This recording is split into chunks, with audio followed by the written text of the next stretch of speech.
Capítulo 4. Las dos caras del mal. Por muchas y variadas que sean las opiniones existentes acerca del papel que desempeña el mal en el mundo y en el hombre, y por mucho que los distintos pueblos, épocas y pensadores difieran entre sí, en cuanto al origen, esencia, sentido y superación del mal, existe un punto en que coinciden todos, en hacer resaltar el contraste entre el bien y el mal. Cabe preguntarse qué se gana con semejante afirmación. ¿No es acaso lógico considerar el bien y el mal como polos opuestos? Ciertamente sería absurdo no querer ver la diferencia entre el bien y el mal, y sin embargo, limitarse a una mera confrontación entre ambos supone un planteamiento peligroso que se presta a oscurecer la situación, o cuando menos a hacerla aparecer distorsionada e incompleta. Aunque siempre será preciso diferenciar el bien del mal, el problema en sí no se resuelve con la contraposición entre ambos. Las tensiones que surgen y que estamos acostumbrados a asociar al contraste entre el bien y el mal se producen en realidad de manera diferente y son bastante más complicadas de lo que en un principio parecen. ¿Qué quiere decir esto? Para contestar esta pregunta vamos a considerar una serie de cualidades, tendencias e impulsos anímicos negativos, imperfectos, defectuosos, para estudiar en ellos las mencionadas tensiones. De entre los múltiples fenómenos atribuibles al mal o al menos negativos, escogeremos los siguientes: avaricia, arrogancia, meticulosidad, cobardía, inconstancia, abulia, ambición, exaltación. A continuación, para cada uno de estos atributos negativos buscaremos la correspondiente cualidad positiva. Si procediéramos ahora según el principio de buscar simplemente la cualidad contraria, podríamos decir: lo contrario de avaricia es el despilfarro. No, la sobriedad. Y ya aquí quedaríamos desconcertados ante los dos contrastes que hemos encontrado. Veamos unos cuantos ejemplos más. Arrogancia y, como contraste, complejo de inferioridad. Respectivamente, justa autoestimación, meticulosidad, desorden, sentido del orden, cobardía, temeridad, valentía. Tras estos pocos ensayos entramos en el camino de la solución. Cada uno de los atributos negativos citados tiene, por así decirlo, dos contrastes, uno en el ámbito del mal, del lado negativo, y otro en el ámbito del bien, y que constituye asimismo el polo opuesto del segundo contraste negativo. Y así podemos establecer nuestra relación de la siguiente manera: avaricia, moderación, equilibrio, despilfarro, soberbia, arrogancia, autoestimación, complejo de inferioridad, meticulosidad, sentido del orden, desorden, cobardía, valentía, temeridad, indecisión, firmeza, obstinación, apatía, sensibilidad, susceptibilidad, ambición, diligencia, desidia, exaltación, serenidad e insensibilidad o abulia. De este esquema, que podría completarse ampliamente, podemos extraer en conclusión una ley importante que se manifiesta por sí misma. En todas las manifestaciones de la vida interior existen dos tendencias.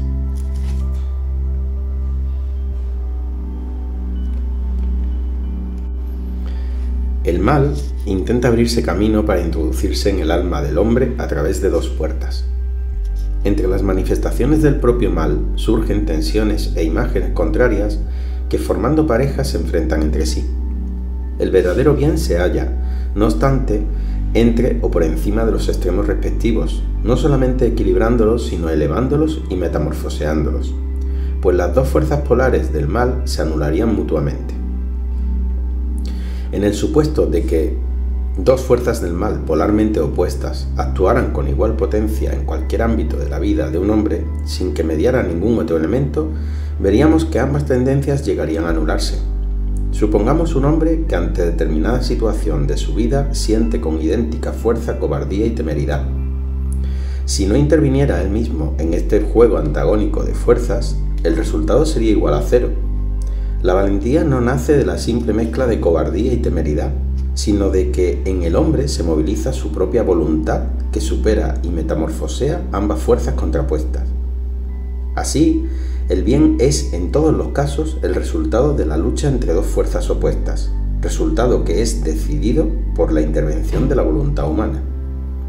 Veamos ahora por qué resulta tan equívoco fijar la atención únicamente en la tensión entre el bien y el mal.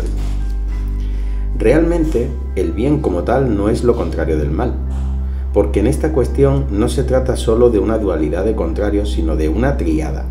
Son tres los conceptos que se enfrentan. El mal está dividido y en sí mismo forma una dualidad.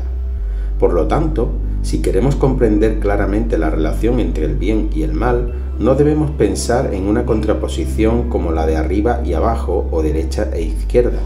Más bien debemos plantearnos la imagen de una tríada. El mal se halla en sí mismo dividido en izquierda y derecha. El bien es, por lo tanto, el vértice donde culminan las dos fuerzas antagónicas destructivas, redimiéndolas de su tensión estéril, elevándolas a un nivel superior. El bien no es, por lo tanto, un estado inmóvil entre dos extremos, sino una unidad más elevada en virtud de la cual las fuerzas unilaterales son aprovechadas en función de algo superior. En esta unidad superior, las dos fuerzas que conducen hacia el mal encuentran una especie de redención. Lo que en ellas queda de útil es aprovechado para la consecución de una meta más alta. Ahora tenemos que avanzar un paso más. Observemos de nuevo el esquema de la página 44. ¿Podría considerarse puramente casual el hecho de que en los ejemplos citados hayamos encontrado una actitud positiva y dos negativas? ¿Existe una determinada norma aplicable a estas dos tendencias extremas? En términos generales se podría decir: uno de los extremos conduce al ser humano a excesos, exageraciones, vaguedad, disolución, desconexión y exaltación. El otro no conduce a una superdimensión sino a una subdimensión, a la desintensificación, al endurecimiento, estancamiento. Rigen aquí tendencias paralizantes. Mientras una de las tendencias extremas actúa como una fuerza espiritual anímica dispersora, la otra opera como una fuerza aglutinante. En nuestro esquema forman, por lo tanto, un conjunto. De un lado temeridad y del otro cobardía, soberbia y arrogancia, complejo de inferioridad, indecisión con obstinación, desorden y meticulosidad, susceptibilidad y apatía, despilfarro y avaricia, ambición, desidia, exaltación, insensibilidad o abulia. En cada una de estas dos columnas hemos encontrado ya algo típico, pero nos falta todavía la verdadera y decisiva escala con la que poder medir.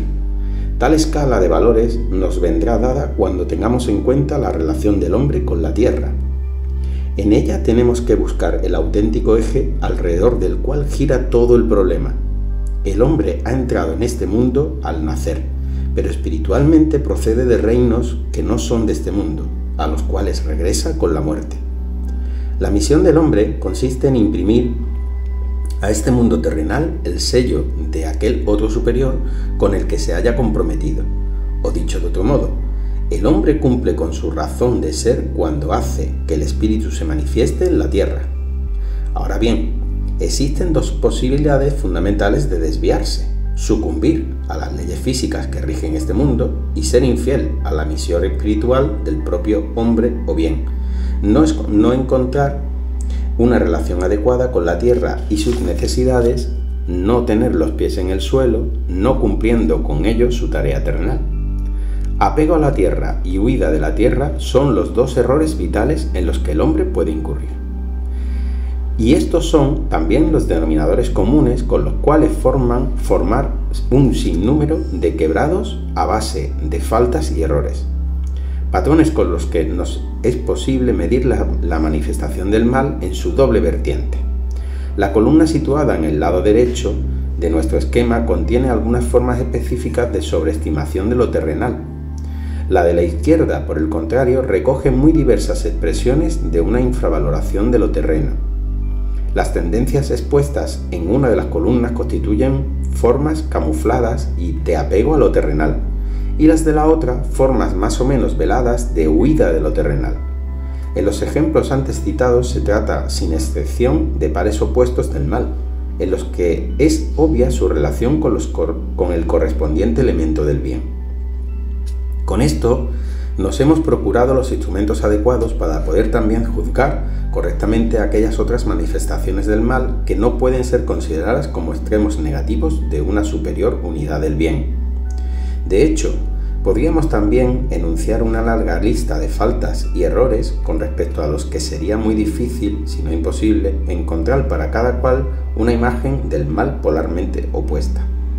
Pero no se trata tampoco de esto en concreto. Lo importante es reconocer que todas las manifestaciones del mal existentes y perceptibles en el alma humana pertenecen a uno de los dos grupos citados y que en general se enfrentan de la manera señalada. De momento hemos tipificado esta polaridad del modo siguiente. Todo lo que conduce de alguna manera a una sobreestimación de lo terrenal pertenece a una de las caras del mal. Frente a esta se sitúa como extremo contrario la subvaloración de lo terrenal que lleva a evadirse de la tierra.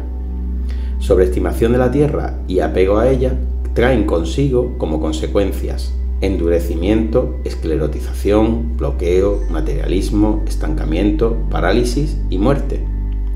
Subestimación y huida de la tierra van acompañadas de disolución, embriaguez, ilusión vana y alucinación.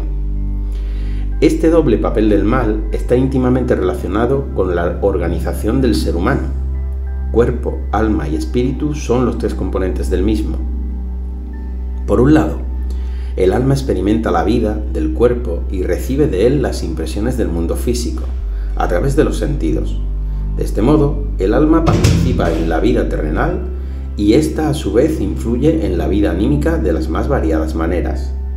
Por otro lado, el alma se abre al espíritu donde se le ofrece un mundo espiritual independiente de todo lo físico, tomando parte así en lo divino. En consecuencia, la actividad del alma se dirige hacia estos dos aspectos del mundo, el físico y el espiritual.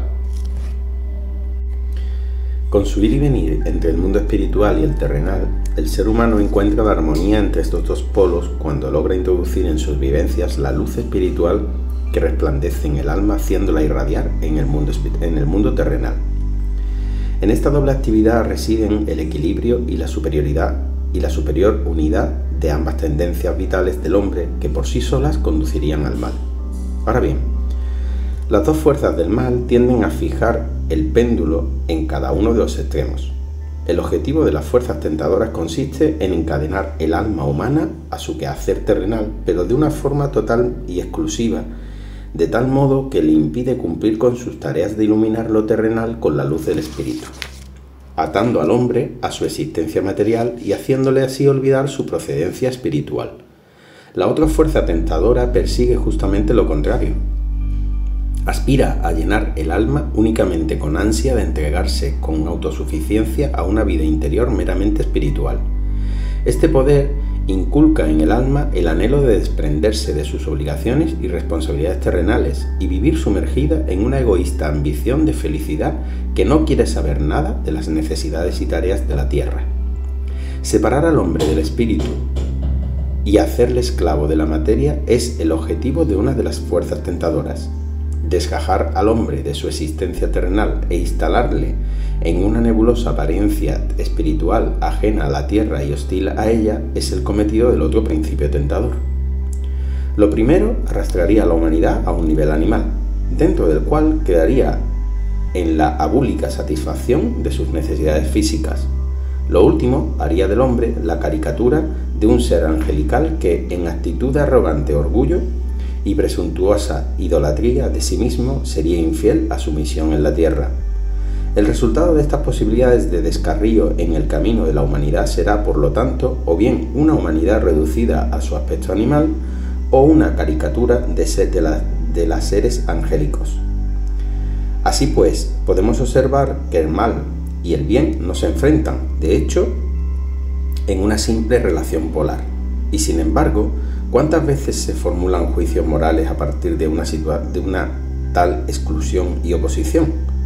Reconocida una cosa como mala, se procede a considerar la contraria como buena, sin suponer que con ello se recae simplemente en el otro lado del mal. Por eso es tan importante renunciar al simple dualismo bien y mal y tratar de adquirir una visión ternaria del problema.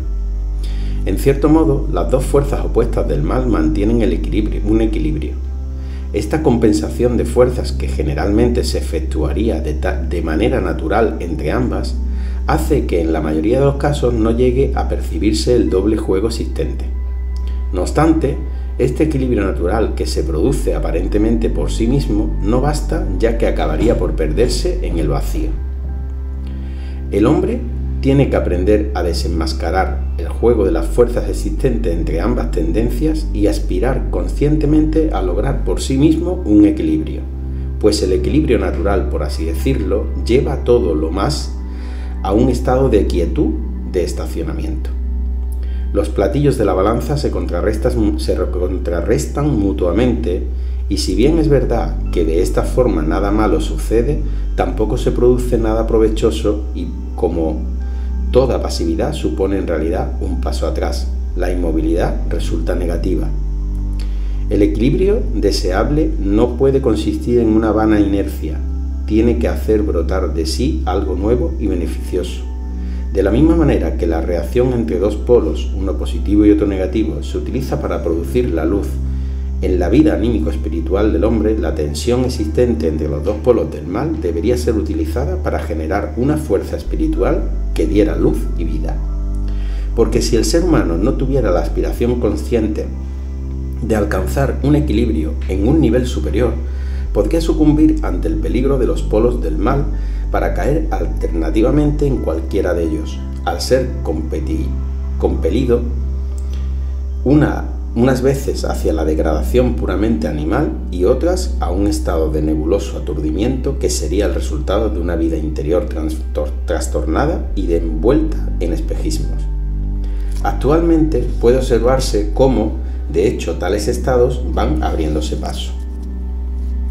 La vida moderna obliga al hombre a realizar durante la jornada trabajos puramente terrenales, lucrativos, que en general solo sirven al mantenimiento de un cuerpo físico, alejándole de lo espiritual. Tal aseveración no es una crítica, sino la mera constatación de un hecho, ya que sería necio pretender ignorar las exigencias de la vida moderna.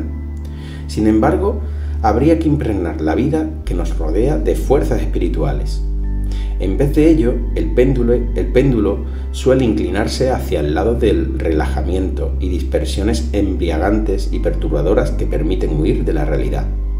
Esto nos hace recordar las palabras de advertencia contenidas en el Evangelio de Lucas. Guardaos de que no se hagan pesados vuestros corazones por el libertinaje, por la embriaguez y por las preocupaciones de la vida. Éxtasis o preocupación excesiva por el pan de cada día, ejemplos tomados de la vida diaria y por tanto relativamente inocentes, corresponden efectivamente a los verdaderos peligros, huida de lo terrenal y esclavitud a ello.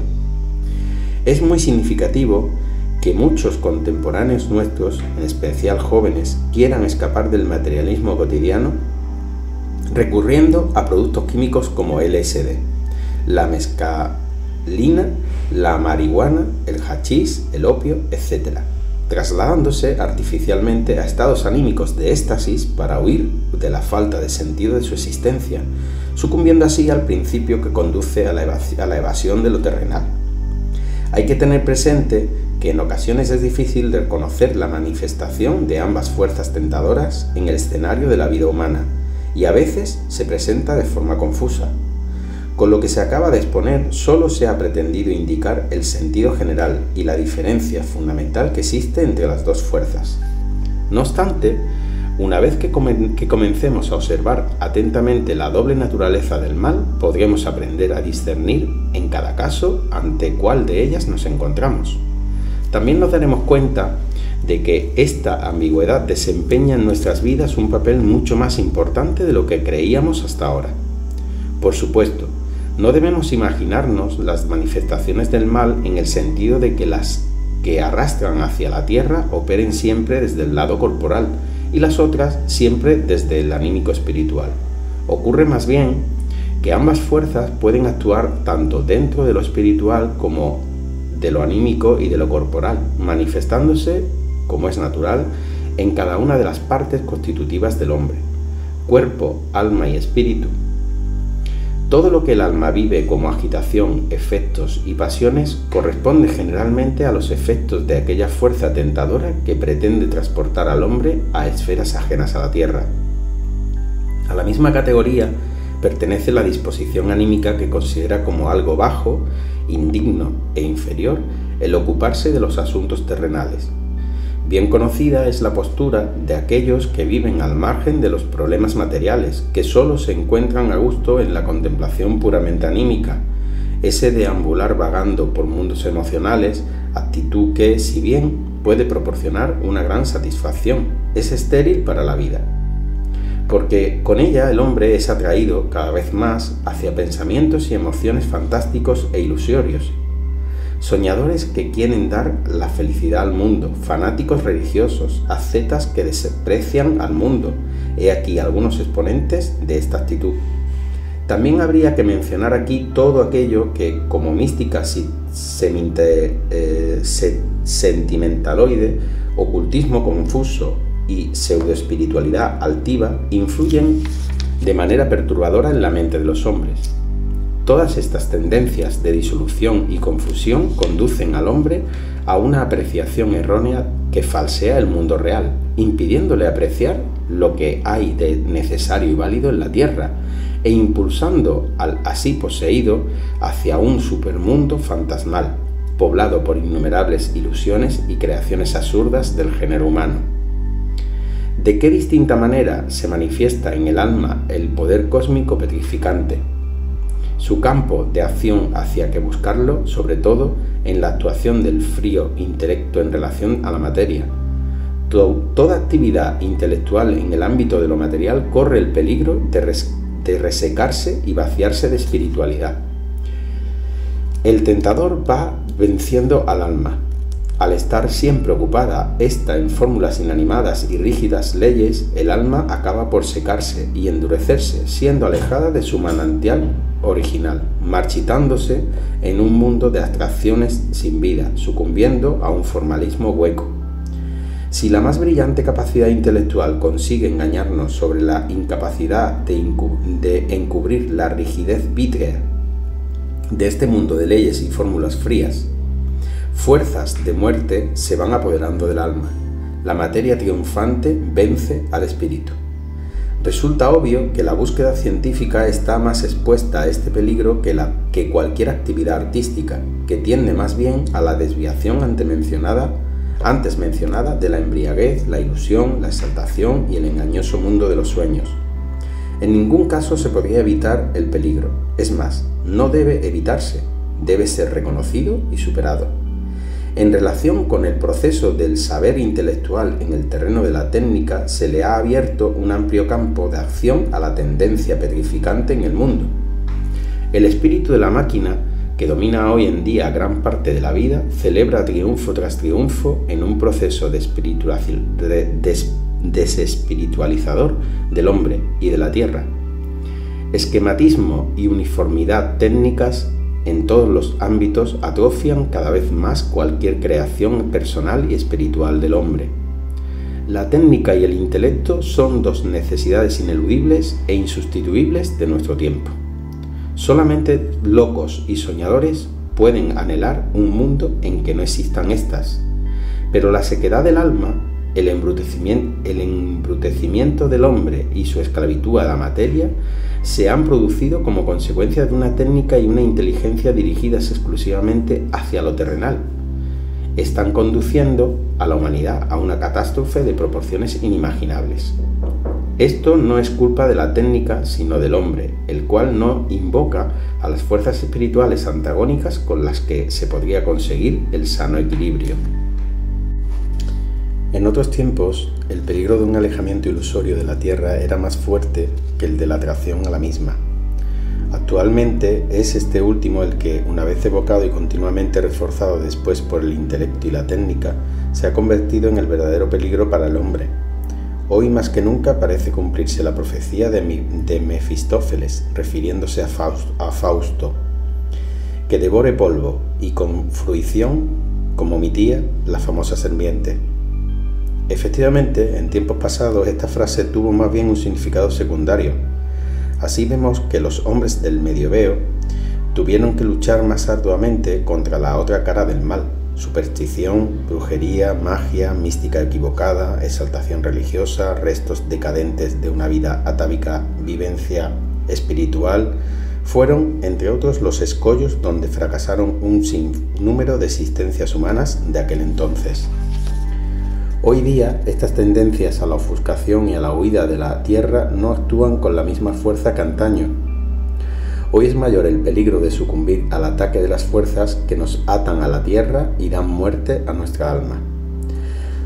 Así como en una batalla el enemigo concreta su ataque primero sobre un ala y luego sobre la otra, así el género humano, en su lucha contra las fuerzas opositoras, está más expuesto unas veces a las fuerzas que llevan al entenebrecimiento de la tierra y otras veces a aquellas que conducen a la confusión espiritual y al alejamiento de la misma.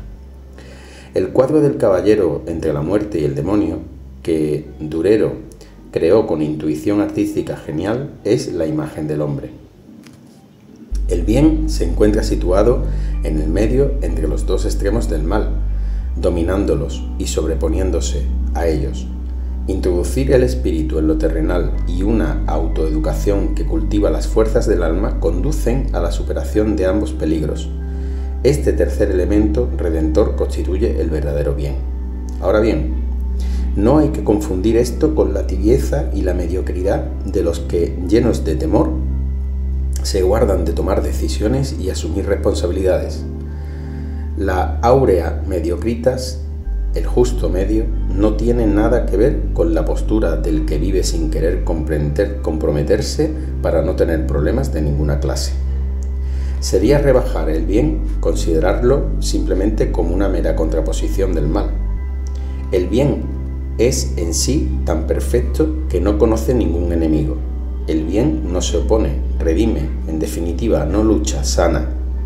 Para el bien puro no existe una diferencia esencial entre lo no redimido por debilidad y el mal. El bien acoge en sí a ambos, con amor y espíritu de redención, y los metamorfosea. Con lo anteriormente dicho, nos hemos formado una idea de las tentaciones que el apego a la tierra y la huida de la misma producen dentro del alma humana.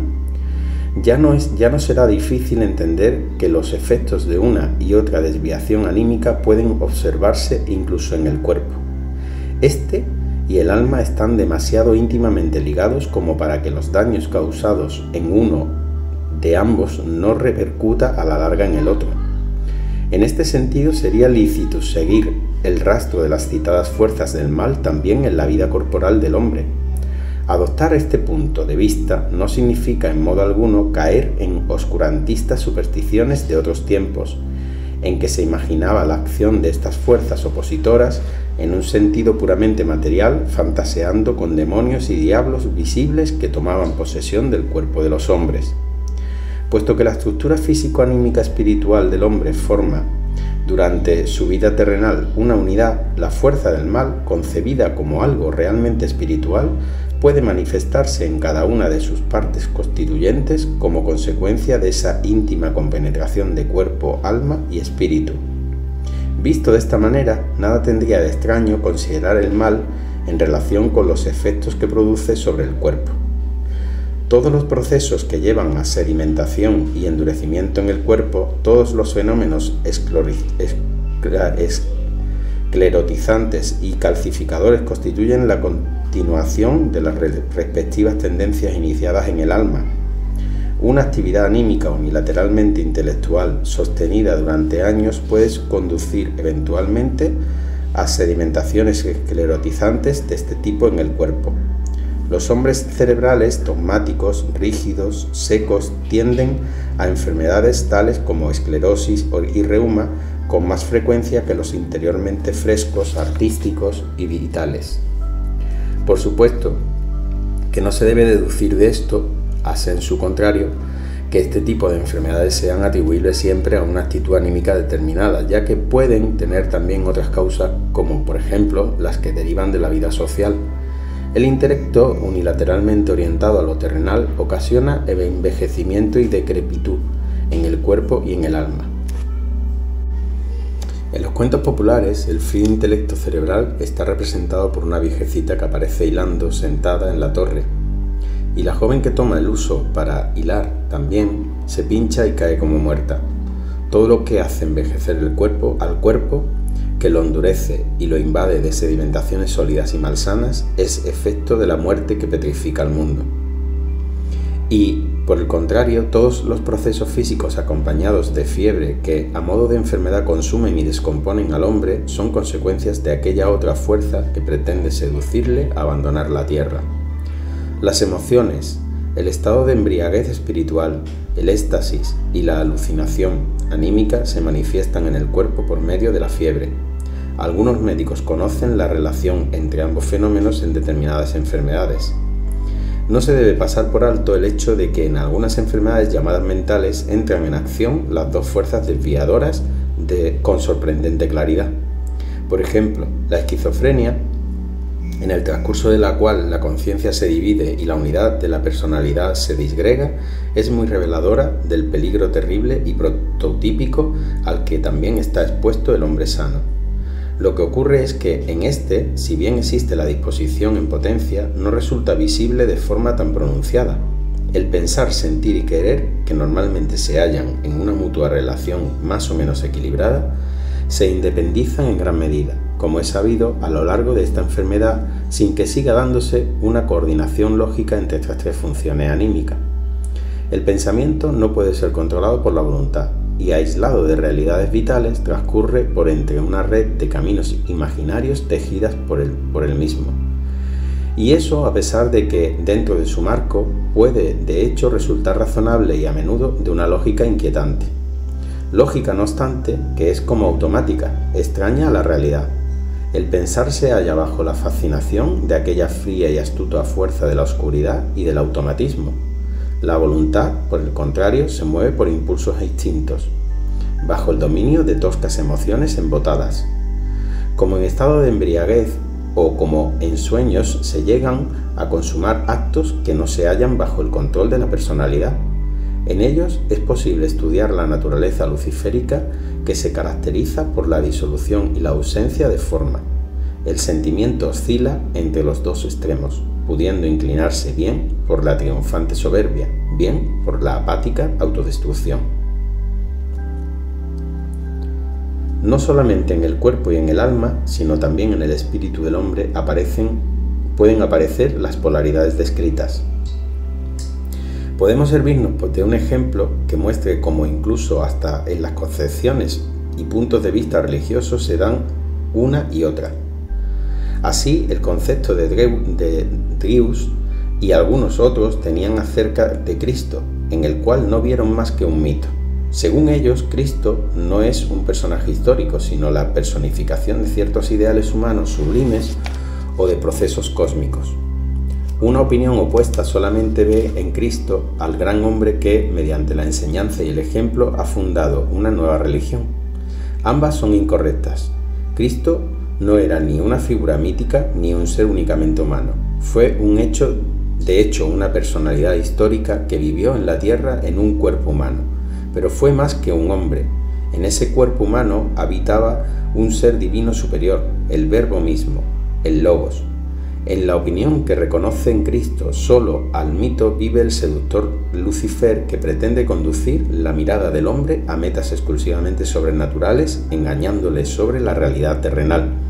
En la otra opinión, que considera a Cristo solo como hombre, se expresa el espíritu de la atracción terrena, que trata de separar a la humanidad del espíritu divino, impidiéndole descubrir lo divino en el reino terrenal. Haremos aquí breve mención de otro hecho. De lo expuesto anteriormente, cabría deducir que el hombre y la mujer reaccionan de forma diferente ante las fuerzas tentadoras. En general, puede observarse que el hombre está más expuesto a los peligros relativos al espíritu de atracción terrena y de endurecimiento que la mujer. Esto se hace patente en el carácter intelectual de la actitud anímica masculina que justamente ha conducido hacia la era técnica. La mujer, en cambio, tiende por lo general más a los peligros inherentes a una vida anímica descontrolada.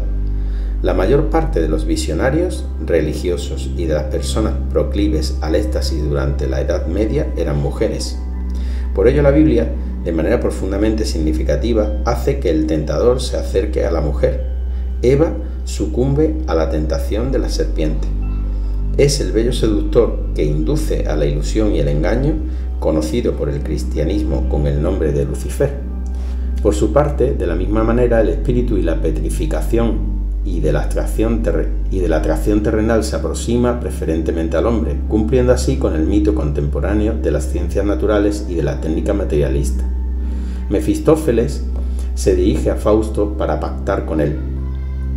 Aunque la figura de Mefistófeles no está claramente definida, predomina en él el aspecto del espíritu de pensatez, aquel que la Biblia conoce a sí mismo bajo el nombre de Satanás. Llamando al tentador Lucifer también diablo, es Mefisto Satanás quien adquiere poder sobre Fausto.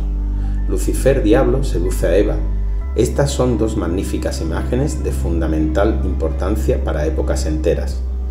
En ellas no solo se expresa el hecho de que el hombre esté más expuesto a la fuerza de Satanás y la mujer a las sugerencias de Lucifer, sino también esa otra verdad ya mencionada anteriormente, que las épocas pasadas de la humanidad llevaban más el sello de Lucifer, en tanto que la nuestra lleva más el de Satanás, espíritu del entenebrecimiento de la tierra.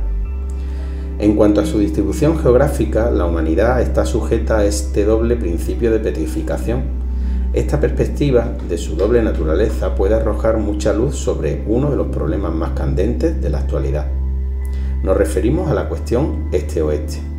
En Occidente existe el peligro de una acusada desviación hacia el lado de la mecanización y el endurecimiento, mientras que Oriente tiende más a sucumbir al estado de éxtasis y ensueño. Occidente, que lleva en sí la herencia de la romanidad, desarrolla con especial intensidad sus facultades formadas. En el hombre occidental podemos observar estas facultades en su manera de cultivar el individualismo tan desarrollado en esta parte del mundo. La civilización occidental es clara, lógica y transparente, pero necesita del complemento espiritual, si no quiere quedarse reducida a meras formas y anquilosarse en el materialismo. La sombra del espíritu petrificador se cierne sobre Occidente. En Oriente, por el contrario, predomina en cierto modo una vida anímica incontrolada y desbocada. Sus hombres no son personalidades individuales en la medida en que lo son los occidentales, más bien se identifican con un ideal común. Aparece aquí el peligro de la amorfia. Es el evanescente mundo asiático, con sus oscuros misterios del espíritu y con su alma cautiva por la vaguedad y el ensueño, con los seductores encantos de magia y ocultismo, mundo que hace difícil el pleno despertar de la conciencia individual de la persona. La tentación luciférica amenaza con cubrir de nieblas al oriente. Entre el occidente, representado principalmente por América y sus seguidores, y el oriente asiático, se encuentra Europa, que en esta relación ocupa un lugar especial, pero no en el sentido de que esté en mejor situación que el este o el oeste, o que no esté influida por las tendencias mencionadas. Lo particular de su forma de ser consiste más bien en que es accesible a ambos extremos por igual, padeciendo la constante tentación de oscilar del uno al otro. Su situación es de mayor peligro, pero al mismo tiempo tiene una misión especial: formar el centro espiritual, el que, equilibrando y complementando ambos extremos, extraiga de los polos su respectivo contenido positivo. Esta polaridad geográfica cultural entre este y oeste puede explicarnos claramente la oscilación entre disolución y solidificación. Cada cual a su modo y por innumerables caminos, los dos tentadores, en un proceso de infiltración difícilmente reconocible en el acontecer del hombre y la tierra, han llegado a establecer una especie de cabeza de puente. Los sistemas de vida en el orden espiritual, social, económico y en general humano han sido marcados a lo largo de los siglos por los impulsos específicos de ambas fuerzas tentadoras, y dichos sistemas a su vez han ido configurando a los individuos. Por supuesto, que la relación entre la polaridad cultural este-oeste y las respectivas tendencias hacia los mencionados extremos no debe generalizarse ni interpretarse de forma esquemática. La complejidad de la situación mundial no permite explicar todos los fenómenos del problema este-oeste como consecuencia de esta tensión, pero el conocimiento de la manera de ser del este y su tendencia hacia una espiritualidad instintivamente soñadora y del oeste tendente al endurecimiento materialista permite entender mejor las diferencias y tensiones actuales entre ambos. Se observa, sin embargo, que últimamente el fenómeno primordial de la polaridad Oriente-Occidente está variando en el sentido de que los impulsos materialistas ya no se limitan a manifestarse preferentemente en el hemisferio occidental, sino que también van ganando terreno en Oriente. Este proceso se puede apreciar, por ejemplo, en la progresiva mecanización de las culturas orientales. Ello se debe al hecho de que con el transcurso del tiempo la humanidad se inclina unas veces más a la unilateralidad luciférica, otras veces más a su polo opuesto. Se nos ofrece así una nueva perspectiva para explicar la doble cara del mal. Desde el punto de vista geográfico se manifiesta en la dualidad Oriente-Occidente. En su dimensión temporal observamos que si en la Edad Media predominaba la influencia luciférica, actualmente tiene más peso la tendencia materialista. Como vivencia humana, el mal, en su dualidad, sigue actuando en cada individuo, ahora como en el pasado. Al examinar más detenidamente la cuestión del mal, este aparece fragmentado en diversas facetas, gracias a las cuales, sin embargo, se facilita su comprensión. La clara definición de la doble naturaleza del mal es una de las grandes aportaciones en el terreno del conocimiento que debemos agradecer a Rudolf Steiner. Él fue quien designó a Lucifer y Ahriman como las dos fuerzas antagónicas. Lucifer seduce al engaño, a la ilusión y a la huida de la tierra. Ahriman es el espíritu de la pesantez de la tierra, de la petrificación, el señor de la muerte. A través de sus libros y conferencias, Rudolf Steiner ha revelado este misterio de las dos figuras de la tentación, desarrollando de manera científica esta distinción conceptual cuya fecundidad en incontables aspectos de la vida humana ha quedado patente. Steiner representó incluso la dualidad del mal a través del arte, acercándola así aún más profundamente a la vivencia humana. En su trama misterio, en los que entran en escena Lucifer y Ahriman, hablando y actuando como figuras espirituales, puede apreciarse el progreso que ello supone frente al Fausto de Goethe, donde en el personaje de Mefistófeles ambos principios aparecen todavía mezclados de manera confusa. Rudolf Steiner creó un grupo escultórico de madera cuya figura principal es designada por él mismo como representante de la humanidad. Esta escultura representa a Cristo en el momento de la tentación. Entre Lucifer y Ahriman se alza la soberana y limpia imagen de Cristo, desarmando y venciendo con su además a las fuerzas tentadoras.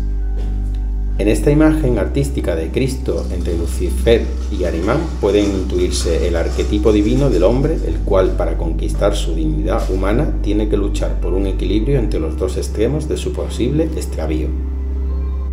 La verdad acerca de la doble naturaleza del mal era bien conocida en otras épocas, sin embargo se perdió por espacio de algún tiempo y debe ser reconquistada de nuevo en nuestra época, como un conocimiento clave para la comprensión del mal en sí.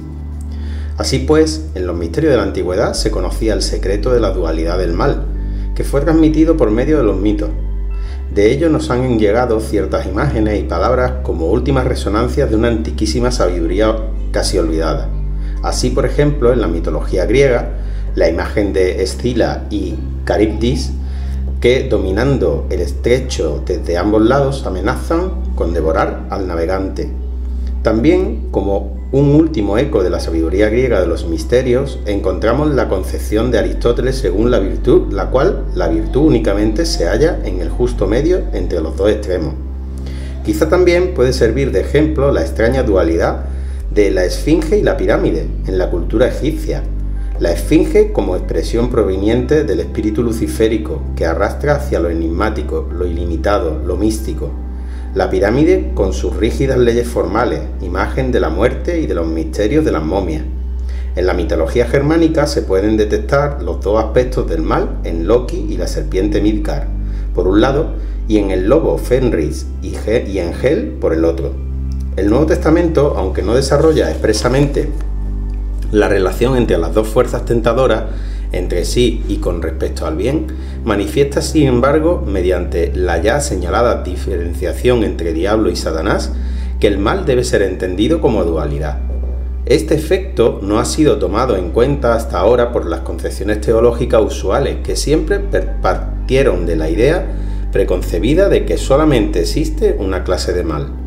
Cuando se busca una explicación para las distintas denominaciones que recibe el mal en el Nuevo Testamento, generalmente se cree que se trataría de nombres designando una misma cosa, como resultado de las distintas lenguas y culturas que confluyen en dicho texto. Los nombres de Belcebú, tentador, dragón, serpiente, bestia, Babilón y otros, empleados para designar el mal, parecen corroborar tal interpretación. Sin embargo, la mayoría de estas expresiones poco frecuentes que aparecen, sobre todo en el Apocalipsis de San Juan, manifiestan formas muy concretas del mal. Ahora bien, el Nuevo Testamento se limita principalmente a 3 expresiones: demonio, diablo y Satanás, que surgen en más de 100 ocasiones, siendo cada una de ellas citada más o menos la misma cantidad de veces. Las expresiones relacionadas con la palabra demonio aparecen generalmente en los relatos sobre poseídos y ciertamente se emplean en aquellos casos en que se habla del mal con carácter general, mientras que aquellos pasajes en que figuran el diablo y Satanás se corresponden con las diferencias que aquí han sido expuestas. En algunos pasajes paralelos de los Evangelios se presentan divergencias. Así, San Mateo y San Lucas en el relato de las tentaciones emplean la palabra diablo, en tanto que San Marcos habla aquí de Satanás. Rudolf Steiner lo ha interpretado como un doble ataque de Lucifer y Ahriman. La tentación de aceptar de la mano del tentador todos los reinos del mundo la interpreta como luciférica, la pretensión de que convierta las piedras en pan como un ataque de Ahriman, y la exhortación a tirarse desde lo alto del templo la considera como una agresión conjunta de ambos poderes. El hecho de que San Marcos hable de Satanás y San Mateo y San Lucas en cambio de diablo puede estimarse como una leve confirmación de esta interpretación.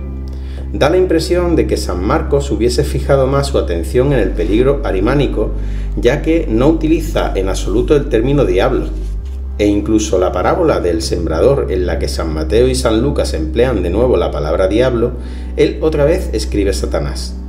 Resulta muy significativo, no solo para la contradicción mencionada, sino también en general, el hecho de que se mencionen los nombres de los dos tentadores en la narración de la tragedia de Judas. El Evangelio de San Juan 12:2 llama diablo al que incita a Judas a su traición y en cambio, después de la última cena, es Satanás quien se apodera de él. Lucifer es el seductor, Ahriman el ejecutor.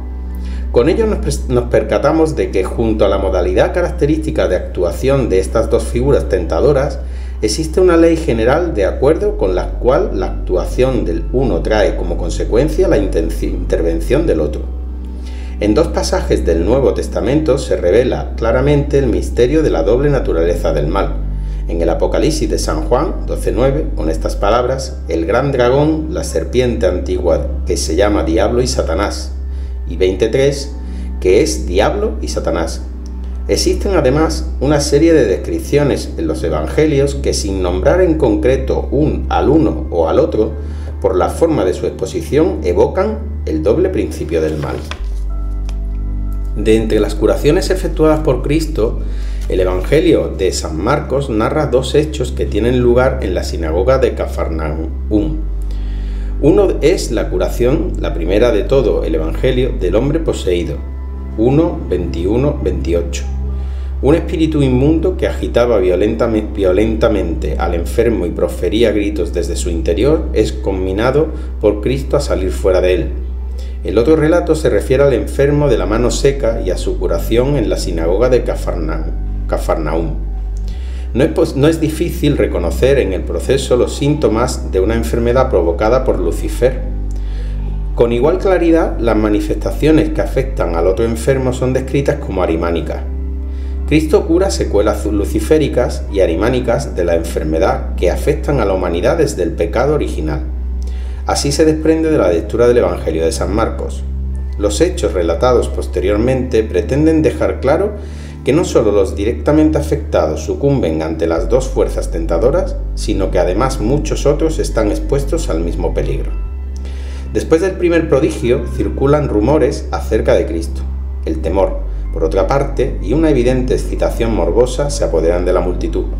Se tiene la impresión de que las gentes consideran la aparición de Cristo como un acontecimiento sensacional. El elemento luciférico que pudo ser curado en un hombre sigue vibrando en muchos otros. Tras la curación del hombre de la mano seca, se dice que los fariseos anduvieron discutiendo en torno a la manera de matar a Cristo. Pensamientos asesinos laten en el alma de los fariseos, quienes quedan con ellos señalados como seres aún no curados de la tenebrosa influencia arimánica. Resulta llamativo y ciertamente no es casual que en los Hechos de los Apóstoles, tanto Pedro como Pablo, sanen a un cojo y venzan a un hechicero. Pedro cura en primer lugar al cojo, junto a la puerta del templo, capítulo 3, y seguidamente resiste a la tentación de Simón, el mago, capítulo 8. Pablo vence primeramente a un hechicero, capítulo 13, y después cura a un cojo, capítulo 14. Las características del relato, ninguna otra curación de los apóstoles es narrada con tanto detalle, así como el notable paralelismo de los hechos ponen de manifiesto que se quiere indicar una ley básica según la cual también los apóstoles, al igual que Cristo, tienen que pasar por la tentación. Han de curar las fuerzas arimánicas de la atracción terrena, que han llevado al enfermo a la cojera, y han de incorporar correctamente a la tierra las tendencias del mago, del exaltado luciférico que indebidamente le incitan a huir de ella.